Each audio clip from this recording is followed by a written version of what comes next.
అండి, అందరు ఎలా ఉన్నారండి? అందరం బాగుండాలండి. ఒక కప్పు ఉప్మా రవ్వతో కమ్మనైన రెసిపీ చేసుకుందాము. ఈ కప్పుతో కప్పు ఉప్మా రవ్వ తీసుకున్న 2 కప్పుల నీళ్లు తీసుకొని నీళ్ళని అయితే మరిగించుకోవాలి. జీలకర్ర,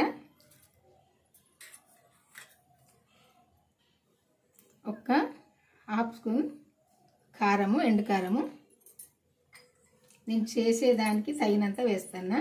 కొంచెం పసుపు, టేస్ట్కు సరిపోయేంత ఉప్పు, ఒక పావు చెంచా. ఇందులోనే కొత్తిమీర సన్నగా కట్ చేసుకొని వేసుకోవాలి. ఇప్పుడు ఈ నీళ్ళు ఇట్లా మరుగుతుంటే ఈ రవ్వ ఇందులోనే వేసుకోవాలి. నీళ్ళల్లో వేసుకొని కొంచెం స్టవ్ సిమ్లో పెట్టుకొని ఇదంతా కూడా మంచిగా కలుపుకోవాలి దగ్గరికి వచ్చేదాకా. ఇట్లా దగ్గరికి వచ్చేదాకా కలుపుకుంటూనే ఉండాలి, ఎందుకంటే గిన్నె కడుక్కు అంటుకుంటుంది. ఇప్పుడు 1 స్పూను నూనె వేసుకోవాలి.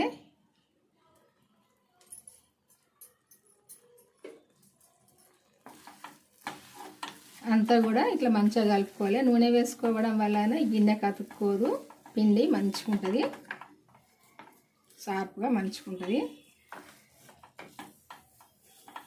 అంతా కూడా మంచిగా దగ్గరికి వచ్చేదాకా, ఒక ముద్దకు వచ్చేదాకా కలుపుకోవాలి. ఇట్లా దగ్గరికి వచ్చేదాకా ఇట్లా మనం కలిపితే ఇట్లా ముద్దకు వచ్చేదాకా కలుపుకోవాలి. ఇప్పుడు ఇంకా స్టవ్ ఆపేసుకోవాలి.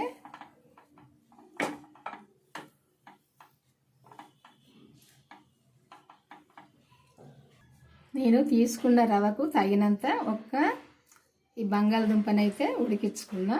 ఈ రవ్వకి ఇది సరిపోద్ది. దీన్ని కొంచెం తురుములాగా తీసుకోవాలి. ఇలా తీసుకోవాలి అంతా కూడా.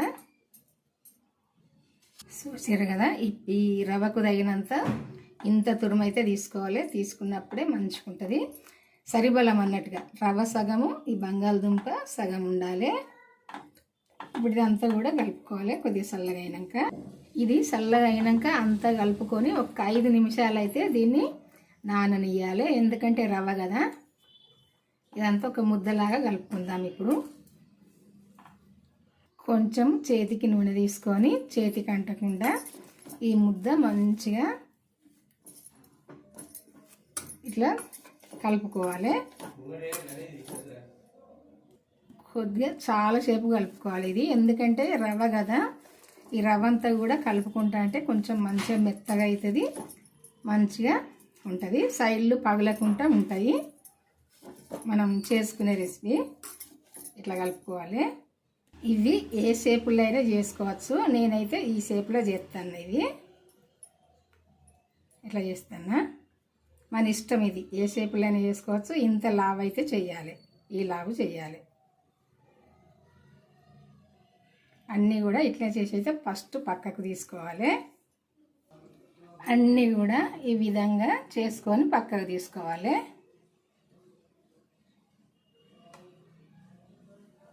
ఇప్పుడు ఒక కడాయి పెట్టుకొని నూనె పోసుకుందాము.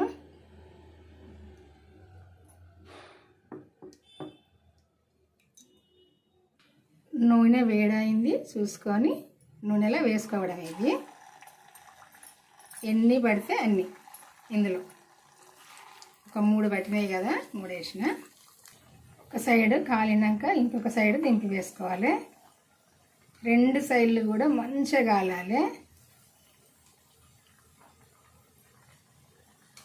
నూనె మీద బుడగలు తగ్గినాక తీసుకోవాలి. ఈ కలర్ అయితే రావాలి, ఈ కలర్ వచ్చేదాకా కాల్చుకోవాలి. అప్పుడే ఇవి లోపల దాకా మంచిగా ఫ్రై అవుతాయి.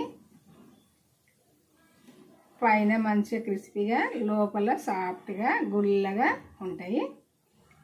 ఇట్లనైతే కలర్ రావాలి.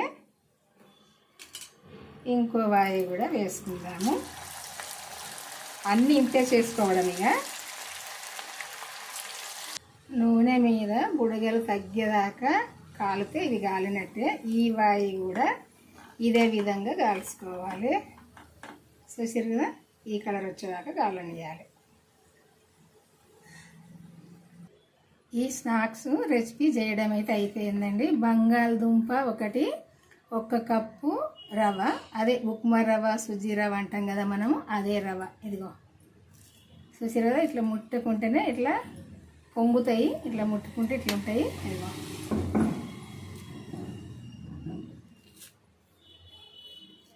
చూసారు కదా, లోపల మంచిగా షార్ప్గా ఇట్లా పొంగుతాయి, మీద మాత్రం ఇట్లా కరకర.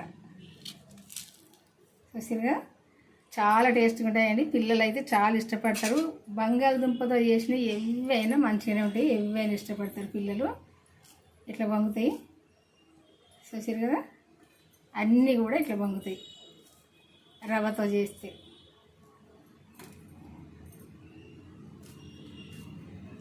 చూసారు కదా, అన్ని ఇట్లా పొంగుతాయి, మంచి టేస్ట్గా ఉంటాయి. టీ టైంకి కానీ ఇది ఎప్పుడైనా చేసుకోవచ్చు. టిఫిన్ టైం అయినా చేసుకోవచ్చు, టీ టైం అయినా చేసుకోవచ్చు, ఎప్పుడైనా చేసుకోవచ్చు. పెద్దవాళ్ళు చిన్నవాళ్ళు అందరు ఇష్టంగా తింటారు. అప్పుడప్పుడు చేసుకోండి. ఇంతవరకు చేయని వాళ్ళైతే ఇప్పుడు నా వీడియోకి అయితే ఒక లైక్ కొట్టండి. ఎందుకంటే మన ఛానల్కి అయితే వెళ్ళి నేను ఎట్లా చేసినా చూడండి, చూసి మీరు కూడా చేసుకోవాలి. మీకు తెలిసిన వాళ్ళకి షేర్ చేయండి. మన ఛానల్ అయితే సబ్స్క్రైబ్ చేసుకొని వాళ్ళైతే చేసుకొని నేను పెట్టే కొత్త వీడియోలు, పాత వీడియోలు అయితే కంపల్సరీ చూడండి, చూసి మీరు కూడా చేసుకోండి. చేసుకుంటే కానీ టేస్ట్ ఎట్లుందని తెలుస్తుంది. చేసుకునేదాకానైతే తెలియదు ఎవరికైనా. చేసుకొని తిన్నాక కామెంట్ చేయండి. బాయ్ అండి, ఉంటానండి. మళ్ళీ వంటతో అయితే కలుద్దాము. ఈరోజైతే ఈ వంట